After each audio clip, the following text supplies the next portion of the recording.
Gently empty your lungs. Okay, pipes coming to you. Sip easy and slow. Good, you're doing great, man. Keep going. Sip, sip, sip. Your arms there, look.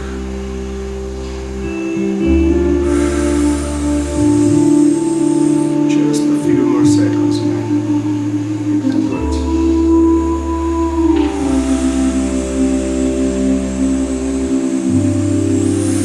One more sip. Hold it, hold it. 10, 9, 8, 7, 6, 5, 4, 3, 2, 1. Exhale, look. Now just breathe through. In by the nose. Out by the mouth.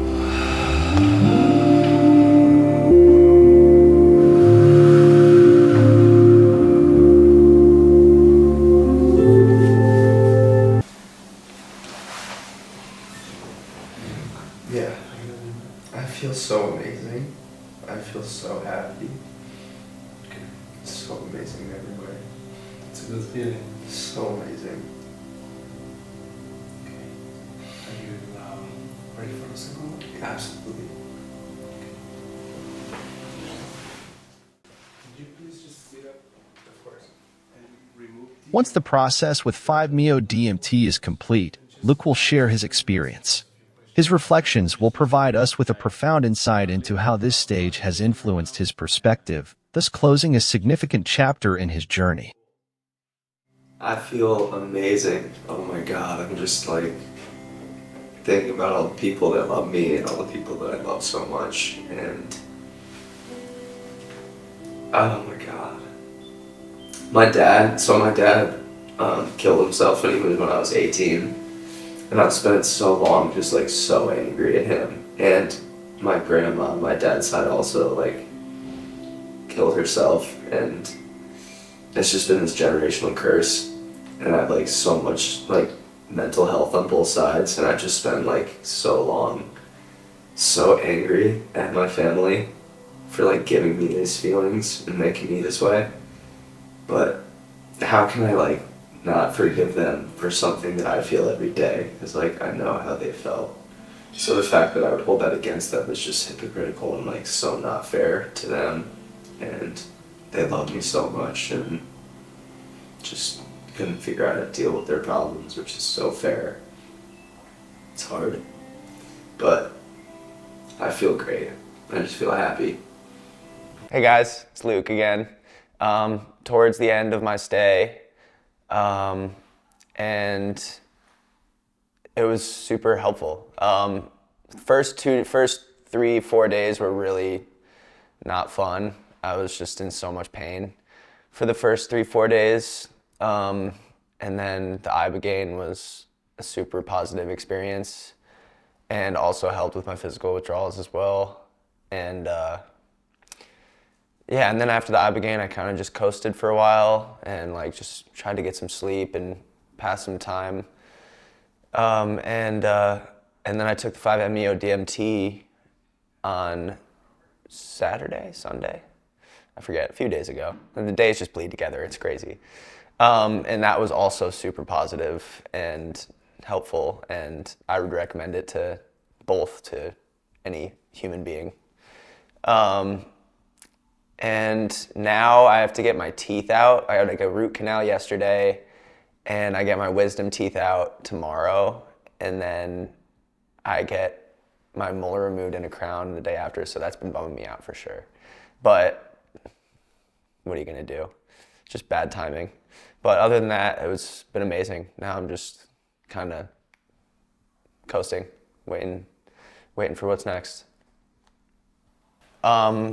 My 5-MeO-DMT experience was also extremely as positive as it could. Well, it was actually a negative experience, but a super positive one, if that makes sense. Like, so my first dose of DMT was like little, but it's still like I saw like ripples of blue, and like it looked like a kaleidoscope. And yeah, I just started thinking about people in my life and people that I haven't been able to forgive and stuff, and I feel like it kind of worked me through that a little bit, and like kind of made me see things from their point of view, and it was super special. And then the second one was kind of just more of that. The third one, at first it was blue, and then I started thinking negatively. I started like intrusive thoughts. Like it started to get negative, and I started to think negatively, and then it just stumbled into me like looking at demons with horns, like laughing maniacally, and like cover like fire everywhere. I was like in hell. And I was there for a bit, and I thought I was going to be there forever. I really did. And I just somehow like got out of that and started thinking about my mom and my family. And then the like orange slowly like bled into slowly bled to blue. So I don't know what colors were in between that, but it was just like a lava lamp. If a lava lamp from went to hell to heaven, it was insane. And I feel like I went to hell for a reason. I feel like I needed to go to hell to get to heaven, to like understand what heaven was and understand like that it could just always be worse, and you just gotta be grateful even when it's hard. And I would recommend it to any living human being, for sure. It's super emotional, and I don't know like how to scientifically say it, because it doesn't feel like science to me. It feels like it's like magic. It's just like make me. And I also did the same thing with this one. Is like I got on my knees and said exactly what I wanted to get out of it, and what I wanted to get out of it is exactly what I got out of it. So very intense 30 minutes for sure, but I'm so grateful that I got to do it. So yeah. We reach the climax, the final interview with Luke. Now, with a transformed perception of his reality, he prepares to resume his life. Though, as we see in his face, the future is not without challenges. Hey guys, it's Luke again. I've been clean for 19 days.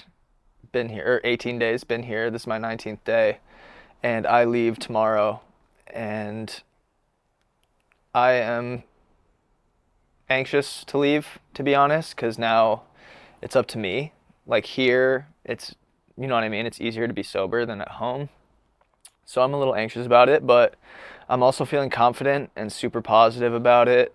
I just did the DMT for the second time a few hours ago, and that was also an amazing experience. And now it's just about implementing it and reminding myself that that's the way I need to be thinking. I'm a little tired and just like lethargic, and just to feel like exhausted a little bit, which is also probably weighing on my mood, but I do feel really confident about getting out of here, and about my success in the future. And yeah, when I first got here, I feel like people want me to say when I first got here I was feeling awful, and now I'm feeling good. But the truth is, when I first got here, I was feeling really good. I wanted to be here, and I've honestly felt better the day I came here than right now, because now all these emotions are coming up about me having to leave, and money, and just the whole world I have to go back to. Like, I've been only thinking about myself, and now I have to think about everything else, which is a little scary, but got to do it eventually. So yeah, I'm just trying to stay positive and just kill time, and yeah, that's it. So concludes Luke's journey, a testimony of courage and hope. This documentary explores the boundaries of ibogaine treatment and the strength of the human spirit in the pursuit of healing. Hi, my name is Aiden, and I am the founder of Experience Ibogaine. One thing that I want to bat home with this entire documentary is that Ibogaine is not a cure. A lot of people come in here with the expectation that it's going to get rid of the whole concept of what a high is like, kind of erase it from their memory, and that is certainly not the case. And I think you can kind of see it throughout this video. You see Luke come in, still very much so feeling the drugs, and then getting well after with the Ibogaine. But then the reality and gravity of his situation starts to set in, and you see in the final part of the video here is that Luke's feeling nervous. Now, Luke's life is very unique, as is everybody's, but his situation and circumstances aren't. When you leave here, you have to have an aftercare plan set up. You know, you can see it in Luke's face that he's worried about going home, and he rightfully should be. You know, your home is your ground zero.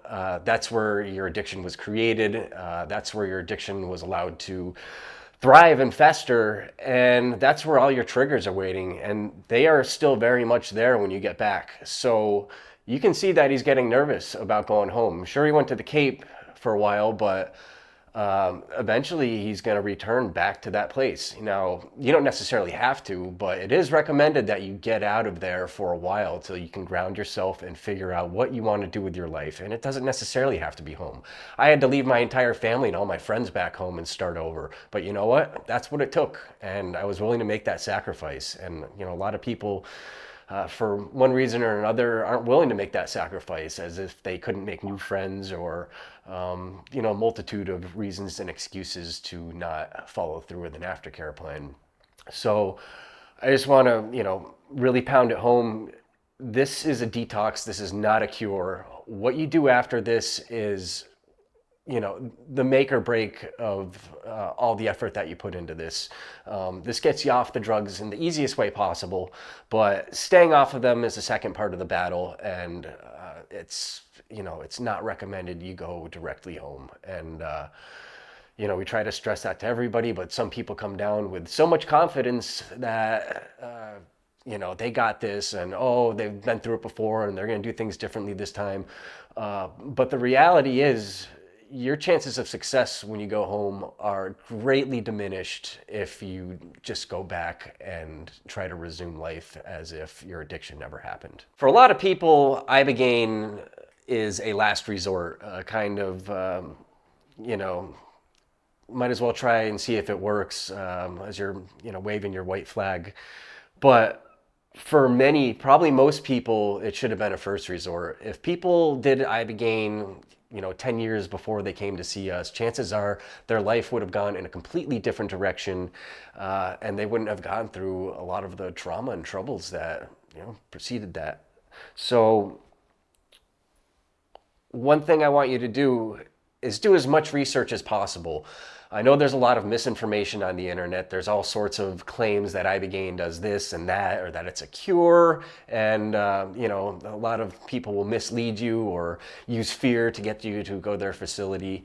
And, you know, that's not what we're all about. We just want to be straightforward and upfront about what this medicine actually does and the benefits of it, as well as making it as affordable as possible to your average addict, because we understand that, you know, most people can't afford to pay for this treatment, and it's not easily available to the masses, which it should be.